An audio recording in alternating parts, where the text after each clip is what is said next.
I want to first thank Essence and all the women there for this incredible honor, which means more to me than any acknowledgement or accolade that I have been lucky enough to receive thus far.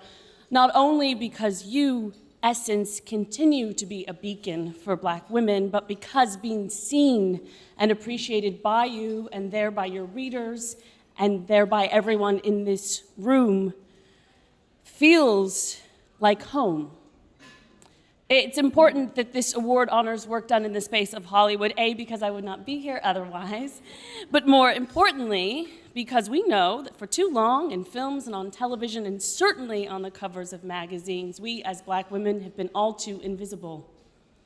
And too often, when one of us has been celebrated, she is seen as the exception to the rule, as opposed to one of many burning bright because she is illuminated by a sea of others. Accept here and accept with you, Essence, so thank you so much.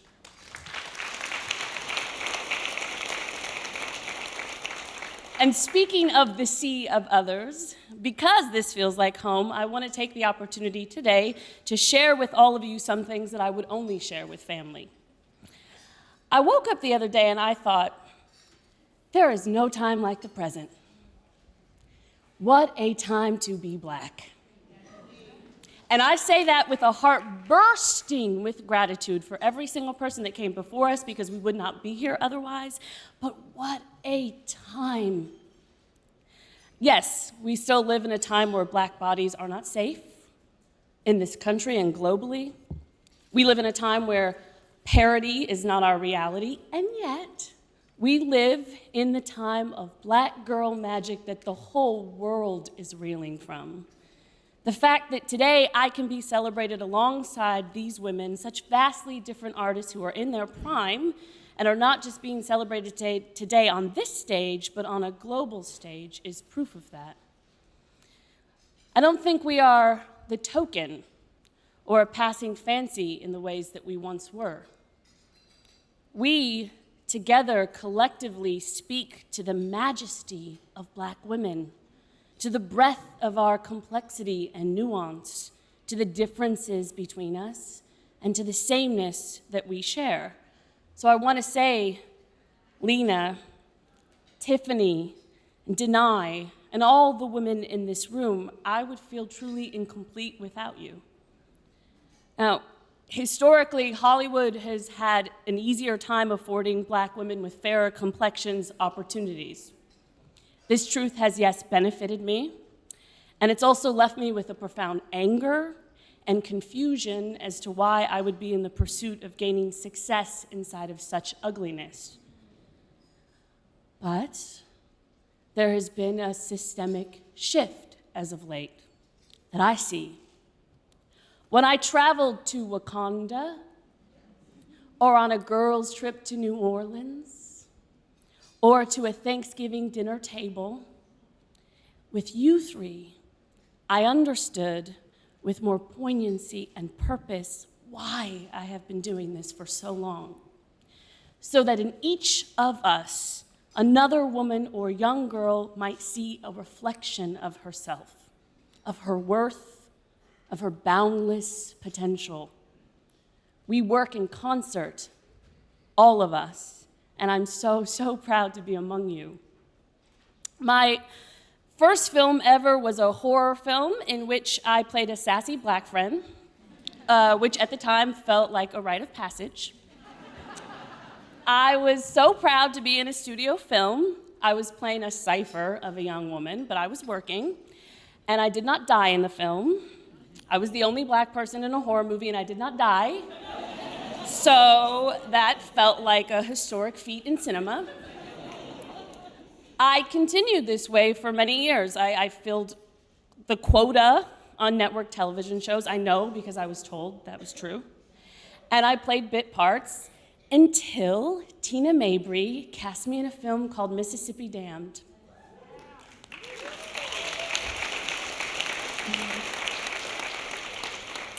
This was a game changer for so many reasons. It marked the first time that I got to play a character who wasn't there just to move the story along for someone else.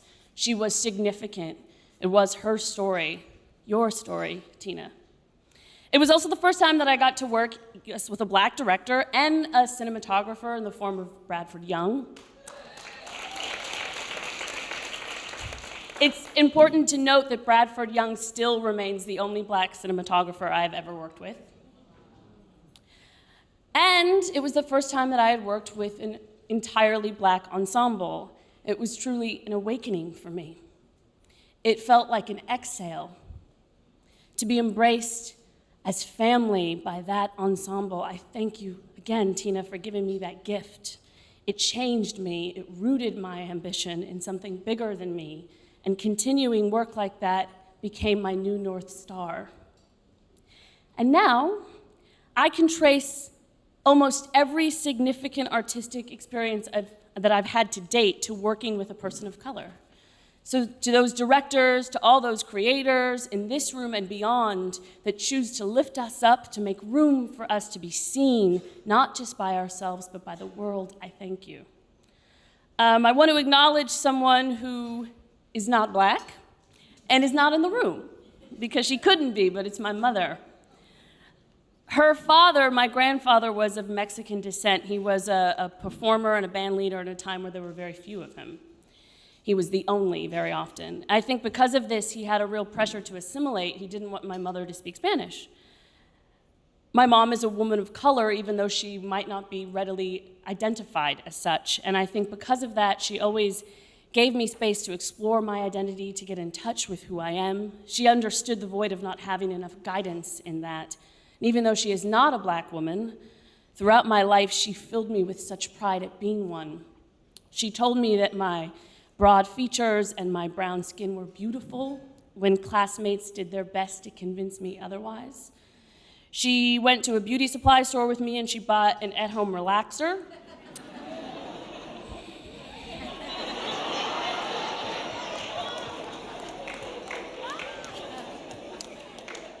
Which we were prepared to apply together, but she was proud and patient when I decided that I wanted to keep my then crusty, crunchy, over-gelled curls. Because she realized that being the fullest expression of yourself is an act of bravery. She wanted me to be brave. And because of her, I aim to be. I wanted to bring her in the room. And speaking of bravery, my little sister is here with me today. She's way younger and way cooler than me, which is why she's wearing sunglasses. I'm so proud of you for following your dreams, Jayla. It looks so good on you, sis. And to all my sisters in the room here, I think we are living inside more than just a moment. I hope finally our voices can be heard, really heard, because we know all too well that any conversation about gender equality that does not mention the intersection of race is not the truth. Any solution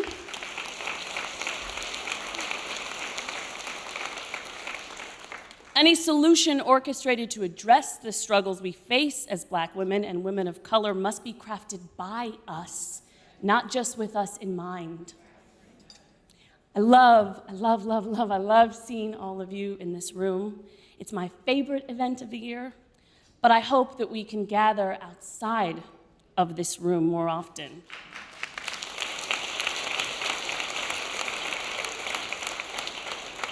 I think we really need to.